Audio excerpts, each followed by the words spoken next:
Ladies and gentlemen, welcome back to the Shirtless Plantain Show, the Arsenal edition.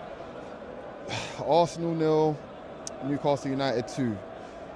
Carabao Cup game, and I had a bad feeling about tonight. And I rarely have bad feelings about games because I'm the eternal optimist. But it just felt, when the draw happened, I felt I would have preferred to play the away leg first. Despite how the actual night went with the way we played. We've got a bunch of players back. We've got Havertz back. We got Timber back. We got 5 back in midfield. We've got Odegaard starting. Rice starting as well. Again for I think the second or third game in a row now. But he hasn't been fit most of the season. And it just, the lineup gave me a bit of encouragement. But I still had this niggly feeling about tonight. And yeah, the fears were confirmed, and it wasn't for lack of trying, and that's the most frustrating thing. So I suppose that's my first headline here. Arsenal simply cannot take chances at this point. And I know we've scored goals here and there, but when it's there for us to score, to actually, make the most of our play kind of thing, it just feels as if that we're just not doing it enough kind of thing.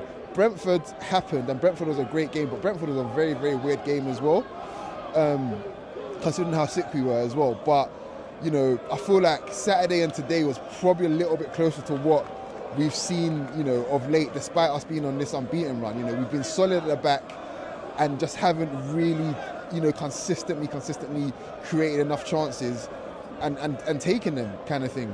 We've got this solid defensive base, which is always going to be there, but today was just one of those days in that regard. I mean, going across the entire game, in the first half alone we had 14 shots, Martinelli one-on-one, those chances from the corners, a couple of rebounds, having like dangerous chances in the box, we had them panicking, and the thing is with that is that we actually ended up riding, I won't say riding the storm, but more or less like they had a bit of play in the first half, and we ended up splitting their press kind of thing, and then they got wise to it and retreated basically and gave us territory because they knew that we would end up playing through them the more they pressed.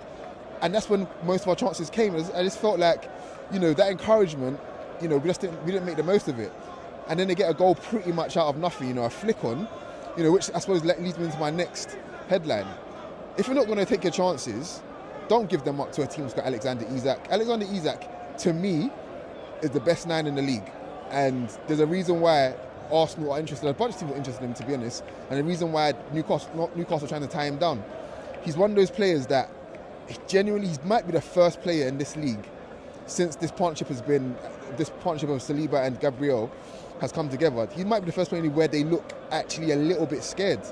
I'm not saying they were panicking or whatever else, but they weren't really as physically dominant with him because of how good he is.